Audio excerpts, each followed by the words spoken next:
Most of you know me. My name is Agnieszka Sobachinska. I'm the director of the Menzies Australia Institute. It's my great pleasure to welcome you all tonight on this very cold night. So with many competing Christmas and strike-related events, we're very grateful for your company tonight. We're also very honoured to have tonight's Trevor Reese Memorial Lecture presented by Dr. Shirleene Robinson, AM, which is a notable step in the history of the Menzies Australia Institute. We were thrilled, absolutely thrilled, when Shirleene agreed to give this lecture tonight. I'm sure you'll see why this is going to be, I'm not going to big it up too much. You will see the quality yourselves. Let me just briefly introduce Shirleene before we get to her wonderful talk. Dr. Shirleene Robinson, AM, is currently Director of Curatorial and Collection Research at the National Library of Australia.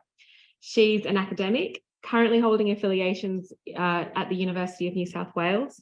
Previously, she was Associate Professor of Modern History at Macquarie University, Associate Professor of History at Bond University, and Senior Curator of Oral History and Indigenous Programs at the National Library of Australia. Shirleene, believe it or not, is the author, co-author, or editor of 11 books, including most recently In the Eye of the Storm, Volunteers and Australia's Response to the HIV/AIDS Crisis, published in 2021, and Pride in Defence, the Australian Military and LGBTI Service since 1945 in 2020. Shirleen's held a number of large Australian Research Council grants.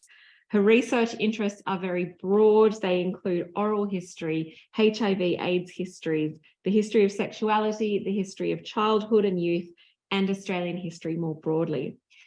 She's passionate about connecting research to communities and empowering marginalised voices.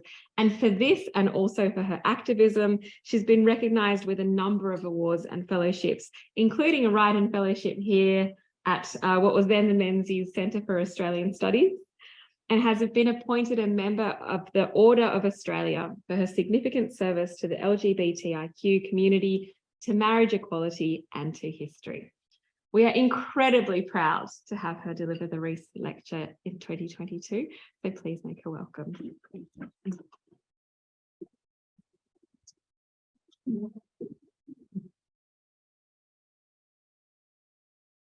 Thank you so much. I think everyone can hopefully hear me okay. Yes, brilliant. So I'd like to begin this evening by thanking the Menzies Australia Institute and its director, Dr. Sobachinska, and Deputy Director, Dr. Slight, for the invitation to give the 2022 Trevor Reese Memorial Lecture. I would like to also especially acknowledge and thank the family of the late Professor Reese. I'm particularly honoured because, as John Ward has noted, Professor Reese was someone who did much to maintain and extend scholarly interest in Australia. Knowing and understanding Australia as he did, he understood our national attitudes sensitively and well. Past Trevor Reese Memorial Lectures have drawn attention to new fields of historical inquiry, have advanced innovative ideas, and have fostered scholarly collaboration across many fields. And this is just part of the rich professional legacy of a forward-thinking scholar known for his ability to break new ground, to envision new links in transnational history, and for the generosity that he showed to others. So I feel very privileged to be paying tribute to him tonight. This year marks 40 years since Professor Ronald Penny diagnosed the first case of acquired immune deficiency syndrome, or AIDS, in Australia at Sydney's St Vincent's Hospital in November of 1982. The World Health Organization provided statistics last month that stated that 40.1 million lives have been globally lost to HIV/AIDS over the past 4 decades. It is timely and important to now reflect on the Australian response to AIDS, widely regarded as one of the world's best in terms of minimising the spread of the epidemic. And of course, on the 30th of January 2020, the World Health Organization declared a global health emergency, ushering in greater awareness of a new pandemic, COVID-19. COVID has transformed the world and our lives, but it has also reinforced the importance of learning from previous pandemics and raised questions around how and when we collect ethically in times of trouble. In this paper, I want to explore the particular potential of oral history to facilitate such collecting. I'll focus on the period between 1983, when the first Australian death from HIV/AIDS was recorded, through to 1996, when the development of antiretroviral medications greatly extended the life expectancy of people who were living with HIV and AIDS. These 13 years were deeply traumatic for those at the centre of the epidemic. The voices of those who are marginalised during health crises can be particularly difficult to capture, alongside the emotional dimensions of such experiences. The current COVID pandemic has shown us again that societal discrimination and stigma can significantly increase during crises, and that pandemics are not always felt equally. While we might like to think of ourselves as entirely rational actors, emotions play an important role in guiding human behaviour during health crises, whether it be fear of the unknown, loneliness, anxiety, connection, disconnection, or a myriad of other emotions. A better comprehension of the way that people felt about COVID at the time of the pandemic and how they reconstitute this historical experience for the future will be invaluable in helping us to navigate future public health crises. Oral history provides a set of valuable tools to help capture feelings and emotions and to analyse them. In 1972, Ronald Greele provided a simple definition of oral history that is still widely used today. He asserted it was the interviewing of eyewitness participants in the events of the past for the purposes of historical reconstruction. Oral history has a unique benefit, which a range of historians have subsequently explored. As Penny Summerfield has asserted, its value derives both from the evidence of and information about what happened to people in the past, which, as we have seen, is often not recoverable by other means, and also from the way in which interviewees remember and express their experience. While critics of oral history have asserted that memory is fallible, Alessandro Portelli has pointed out that the unreliability of memory should be viewed as a strength, not a weakness. As Portelli notes, oral history recognises that memory is not a passive depository of facts, but an active process where meaning is created by narrators. What people do and do not remember, what they do and do not say, help us to gain an understanding of how they have shaped and contextualised an experience. And it's not just interviewees who shape oral history. It's important for oral historians to be aware of intersubjectivity. Lynn Abrams notes that it is really important for oral historians to be reflexive and to consider the role that they play in shaping the interview and the subjectivities that they might bring to its future analysis. We analyse oral history interviews, not just by the words selected, but by considering what we can hear.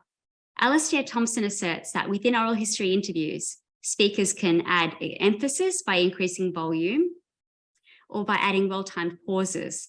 Excitement and emotion can be shown by a change in the speed of speech, whereas slowing down might express difficult moments. Silences are widely studied by oral historians, as they can often mean painful moments, a struggle with the narrator's own memory, or even embarrassment or shame. But oral history has long been recognised as a successful means of obtaining information about communities and individuals who have been excluded from broader national narratives. International oral history collections, such as the HIV/AIDS Testimonies collection of life stories interviews held by the British Library, and the ACT UP Oral History Videotapes Project collection held by the New York Public Library, provide detailed accounts of the way that HIV/AIDS was experienced in the United Kingdom and in the United States. Important scholarly works by Paul Senchuk, Jennifer Power, and Dennis Altman have contextualised the history of HIV/AIDS in Australia. The emotional impact of the epidemic and the interrogation of oral history as a source method has been less explored. Jennifer Power points out that the gay male community in Australia were more affected by HIV/AIDS than any other population group. Between 1982 and 2009, 10,446 people were diagnosed with AIDS and 6,776 deaths from AIDS-related illnesses were recorded. More than 80% of infections between 1982 and 2009 occurred through male-to-male sexual transmission.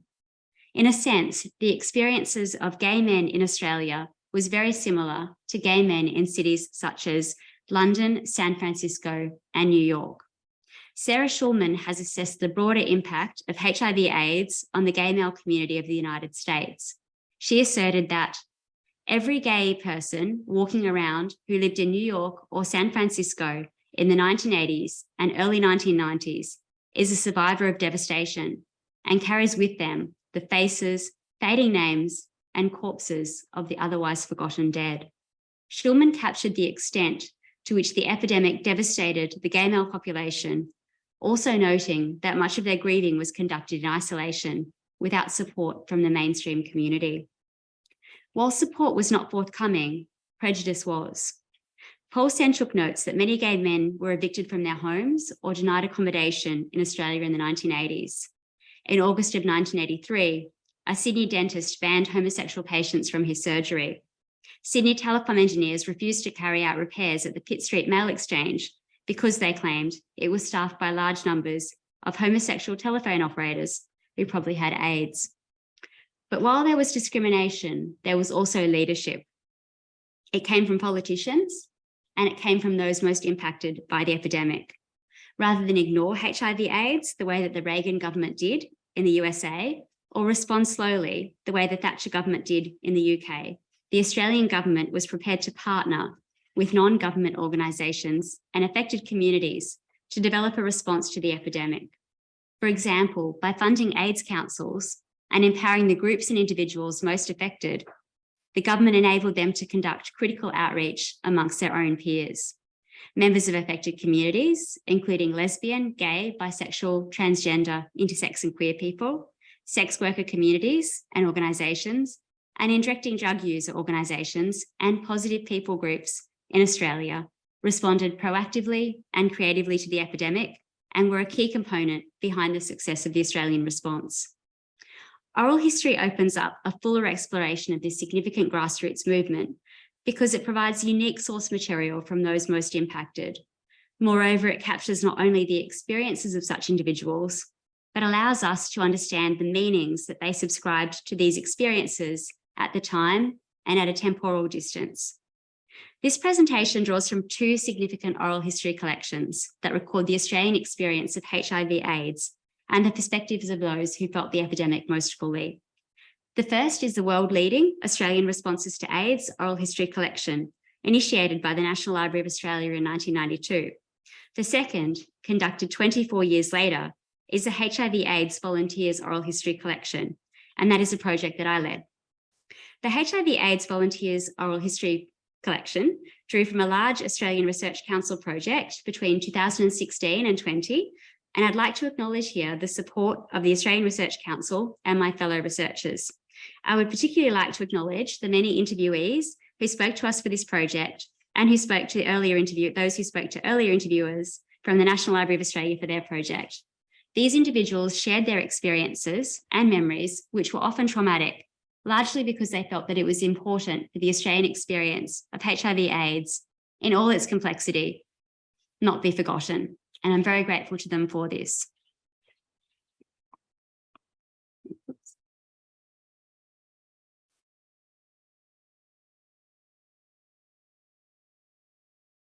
The National Library of Australia's The Australian Response to AIDS Oral History Project began in 1992 and was completed in 1993. It consists of 82 interviews and 180 hours of recording. This project was a result of initiative on the part of the library and the Australian Federation of AIDS Organisations, the National Federation for the Community Response to HIV and AIDS in Australia. When it initiated this project, the National Library of Australia was the first national cultural institution in the world to document the impact of HIV/AIDS through oral history. The Oral History Project was conceived at a time when the HIV/AIDS epidemic was at its peak in Australia. The majority of project interviews took place in the period between June 1992 and October 1993. The annual number of AIDS diagnoses peaked in Australia in 1994 with 952 diagnoses, and it was not until 1996 that antiretroviral treatments transformed the experience of living with HIV and AIDS from a terminal condition to one that could be mostly managed as a chronic condition. This was an oral history project conducted in the midst of crisis at a time when considerable stigma surrounded HIV and AIDS. In an application for Commonwealth funding, The National Library noted, much has been written on the medical, epidemiological, sociological, and political aspects of HIV and AIDS. What is missing from much of the written record are first-hand accounts of personal experiences of HIV. The library noted that many of those who had first-hand experiences of the epidemic are unlikely to ever produce documentation of a personal kind, but by the sensitive use of the oral history method, would be able to record details of their own experiences on tape. By the time it finished, interviews had been conducted in all 6 states and the Australian Capital Territory. The 3 largest categories of interviewees were people living with HIV and AIDS, officials with AIDS organisations, and leading figures in medical research.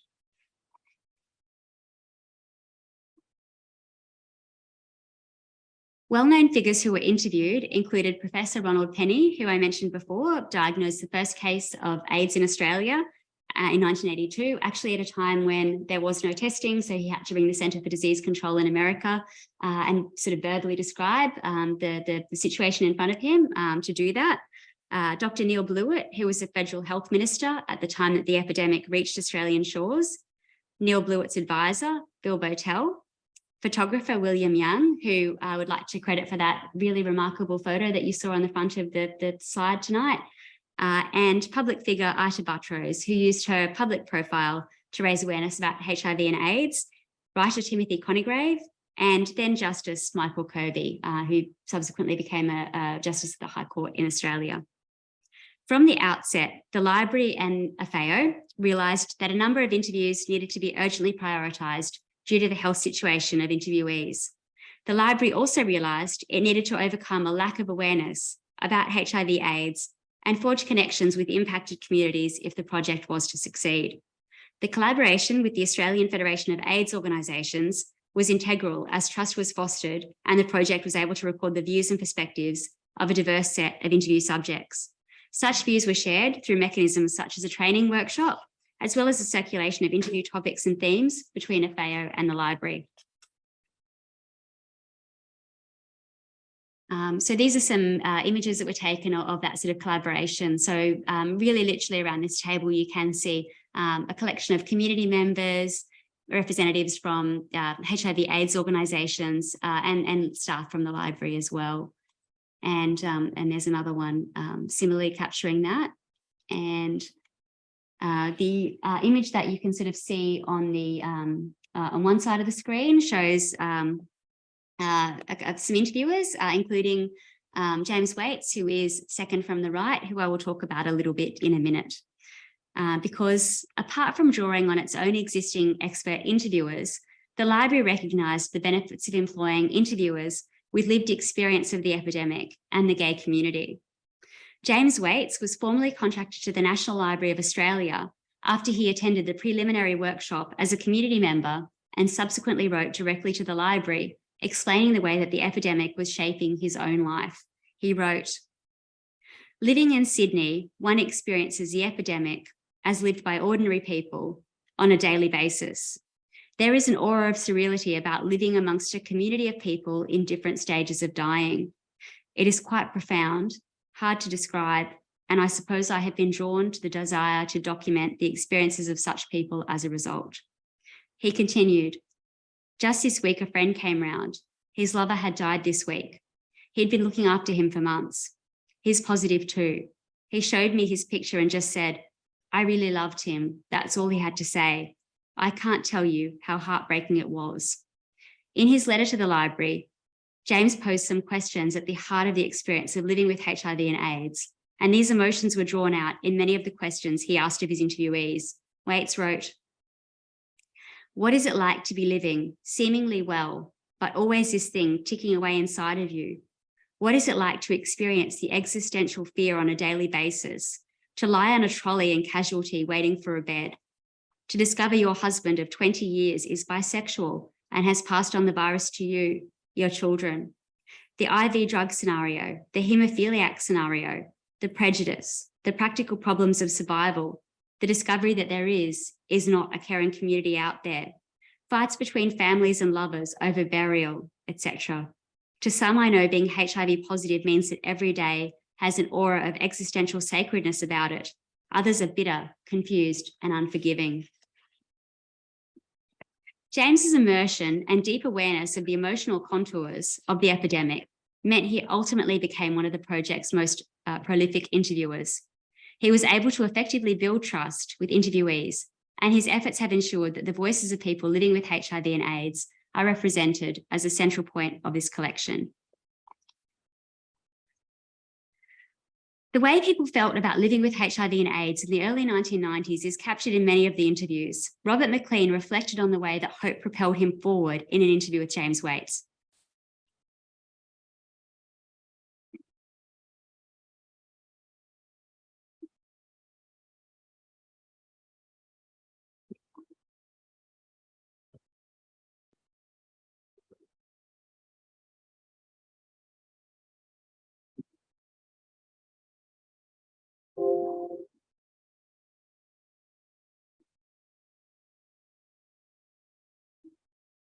The main thing is to not live as if you've got a death sentence, to live as though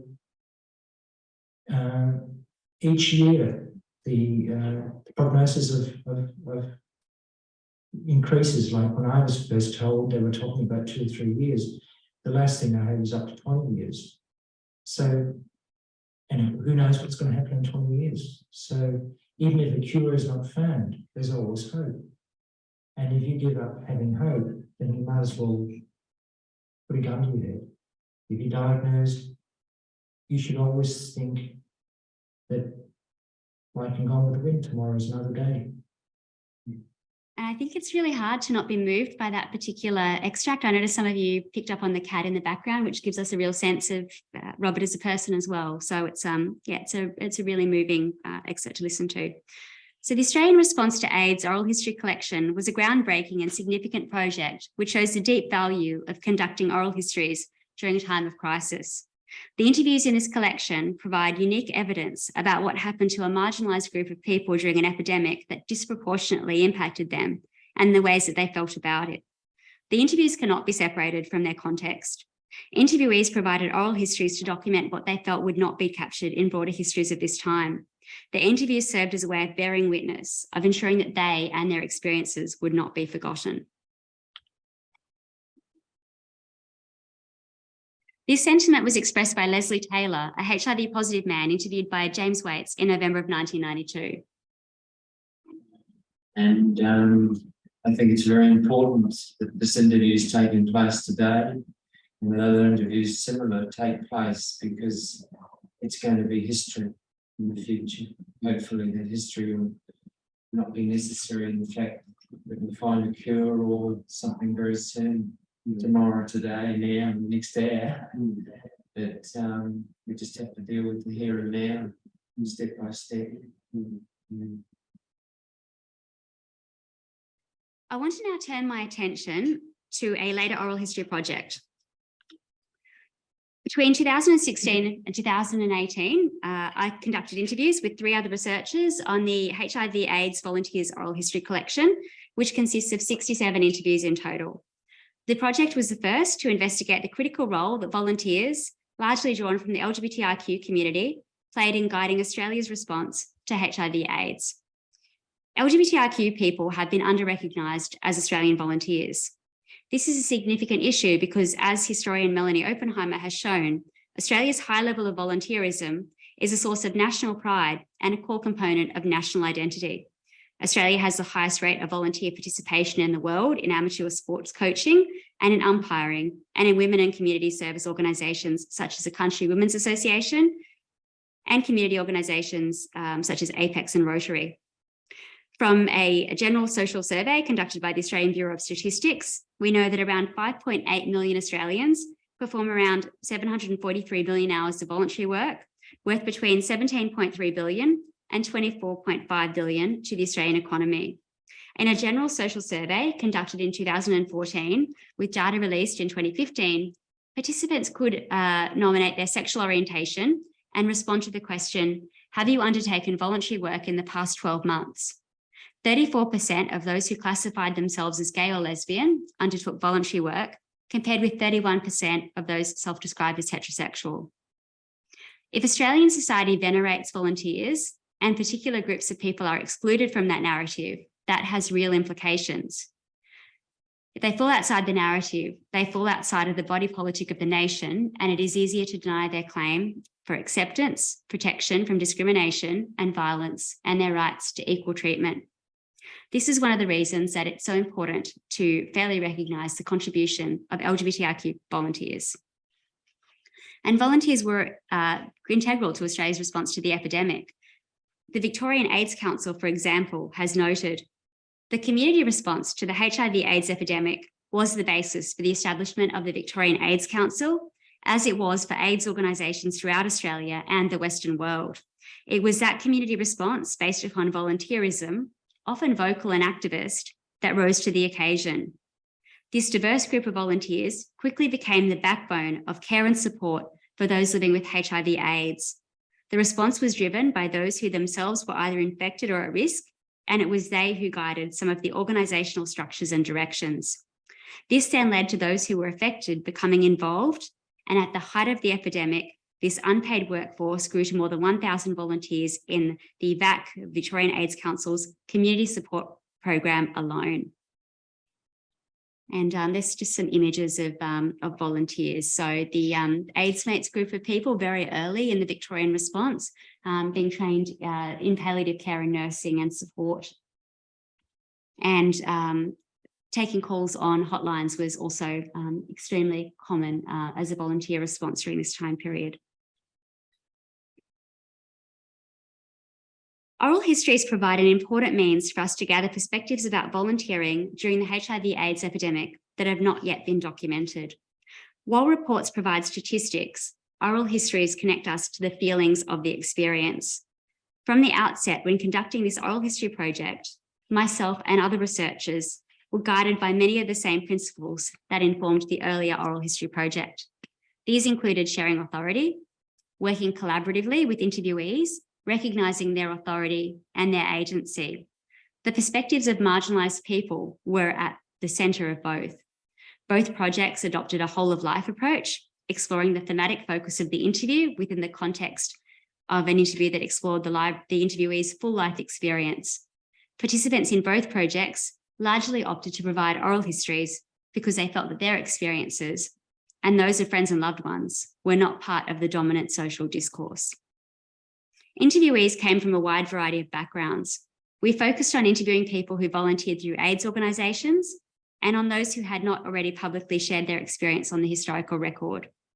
While the epidemic is often presented as being past, it was clear that it continued for many people we interviewed, including people who were HIV positive and still lived with medical issues as a result, and those who lost family and friends during this time.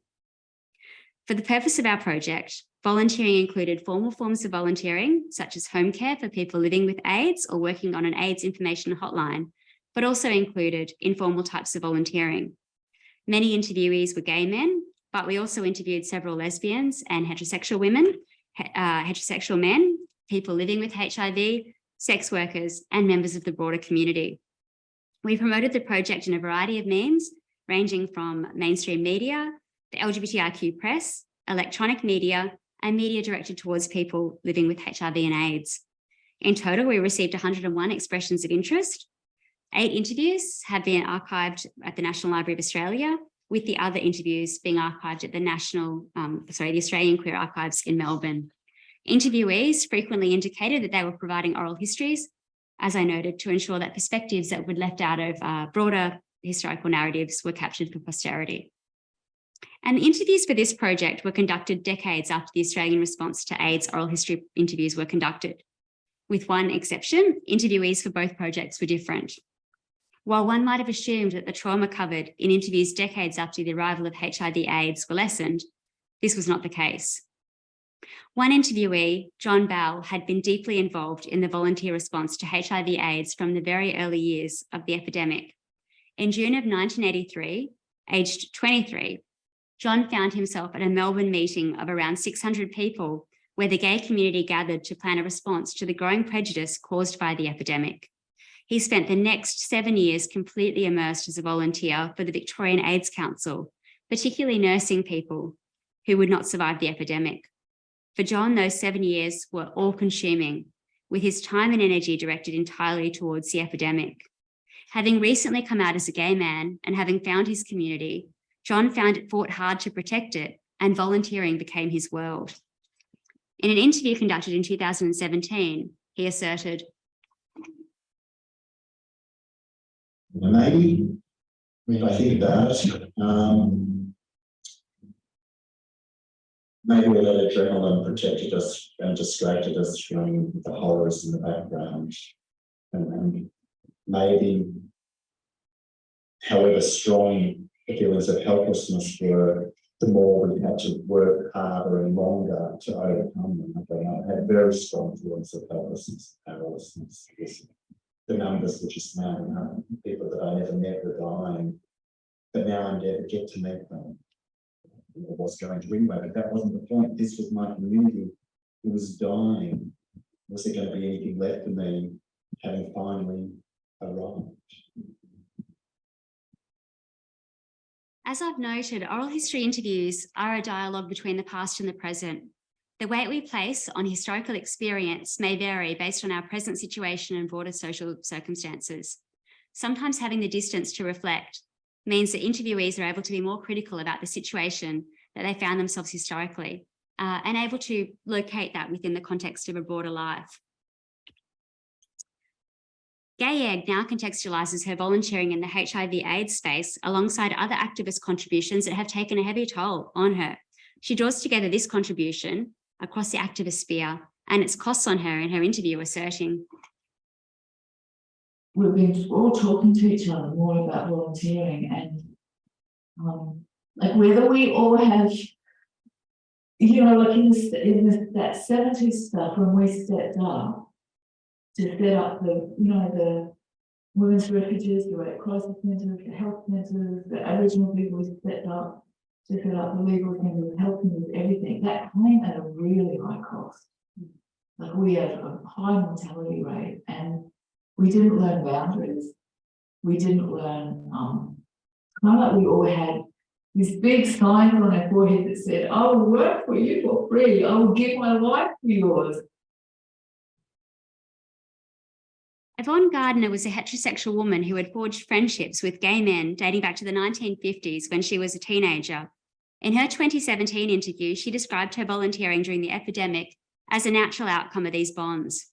As a heterosexual woman, she was keen to draw attention to the role that such women played as volunteers, but also to describe their motivations. Yvonne's recollections slip between the past and the present, between the first person and the second. It's a moving example of the way that the past lives in the present moment and the empathy that oral history can engender. I would say that 90% of them were heterosexual mothers and sons. A few had lost their or had lost. Not, I couldn't volunteer while the sons were going for the last week, but once I lost their sons, whether that's working through their own group, with family issues like the husband rejecting or whatever. So whatever it is, they'll only do it for a short amount of time. It satisfies them. And really, that's what volunteering is. Satisfying your needs and why you need to do it. Not through guilt, but what. Understand, perhaps, a little better? Analysing these two oral history collections conducted at different historical junctions for different purposes allows for exploration of the question of the right time to conduct oral history interviews about crises. They provide a compelling case for conducting oral histories at multiple time points. The nature of medical treatment for people living with HIV and AIDS at the start of the 1990s were limited. The majority of people who were HIV positive or were living with AIDS at that time have not survived. Had the Australian response to AIDS oral history project not been conducted, many perspectives simply would not have been recorded, and significant historical experiences about the way an epidemic felt would be permanently lost. You've heard how powerful and important those voices are. However, there is also a significant value in recording interviews at a later date. While the oral histories recorded for the HIV/AIDS Volunteers Oral History Project show that the crisis did not really end for some people, these oral histories do provide a space for reflection at a distance from the worst of the epidemic. Moreover, for a variety of reasons, whether that be stigma, immersion in an epidemic, or the value of contributions not yet recognised, not all experiences were recorded in the 1990s. Not all people so impacted by the epidemic were willing or able to talk about it while they were still in its epicentre. Furthermore, oral histories conducted at different time points allow for the evolution of feelings and the sharpening of some reflections, while others might dim. They also show how individual narratives might draw from, reinforce, or disengage from wider collective memories of an event or an experience. Memories are not static, and oral histories provide a window into the way that they might shift and be reordered over time from the lens of the presence. The two projects allow for conclusions to be drawn about ethical collecting and traumatic histories. The first is that oral histories that map such terrain should of course prioritise the well-being of those being interviewed first and foremost. If there is a question that an oral history project might traumatise interviewees, it should not be conducted. Second, the projects point to the fact that conducting such projects may produce material that takes a toll on those conducting the interviews, and support as required should be factored in to the project. Third, the projects show how important it is to collaborate closely with marginalised communities when conducting oral history projects. This is not only an ethical imperative, this collaboration and co-design results in stronger interviews guided by informed knowledge and an awareness of sensitivities. Fourth, it is important to recognise that the past is never really past and that trauma endures. Oral historians need to be empathetic to this and ethical with any outputs so as to avoid re-traumatising people or exacerbating existing trauma. Caution must be exercised when extolling the benefits of oral history for those who are interviewees. While it can be empowering to challenge historical exclusions, despite the best of intentions of any interviewer, there is still a power imbalance at play during an oral history interview. Interpretation of the interview afterwards also rests with the researcher and can disempower interviewees if researchers are not careful. Yet, despite the self-reflexivity and the caution that oral history, and particularly the conduct of traumatic oral histories, demands, such interviews are still invaluable historical sources and they can play a positive role for those who take part. Historian Mark Cave argues the process can serve to validate the individual's traumatic experience and to help the survivor begin to make meaning of the event. This seems to be the feeling expressed by interviewees such as Leslie Taylor in 1992. He told James Waits,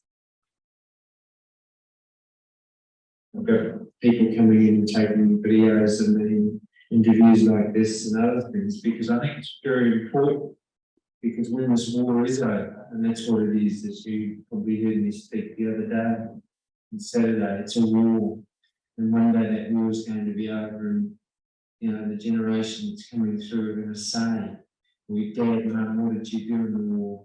You know, it's like the Vietnam War, but this is lasting longer.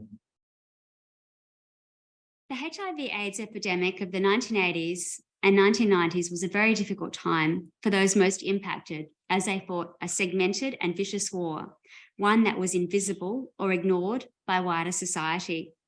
Oral histories, those conducted at the height of the epidemic and those conducted decades later, provide a unique means of drawing out accounts of this time that are not available elsewhere.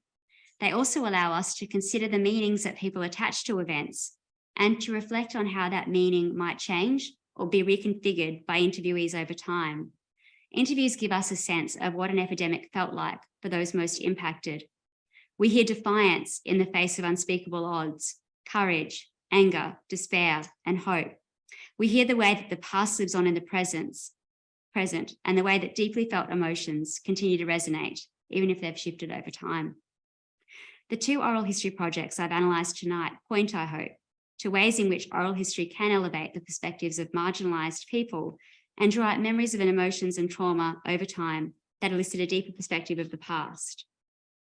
I'd like to end tonight by thanking you for the opportunity to provide this lecture exploring these themes. And just if you're interested in some of the contemporary interviews, there is more in this publication that came out of our project. And I'd just like to end by thanking you for your time tonight. Cheers.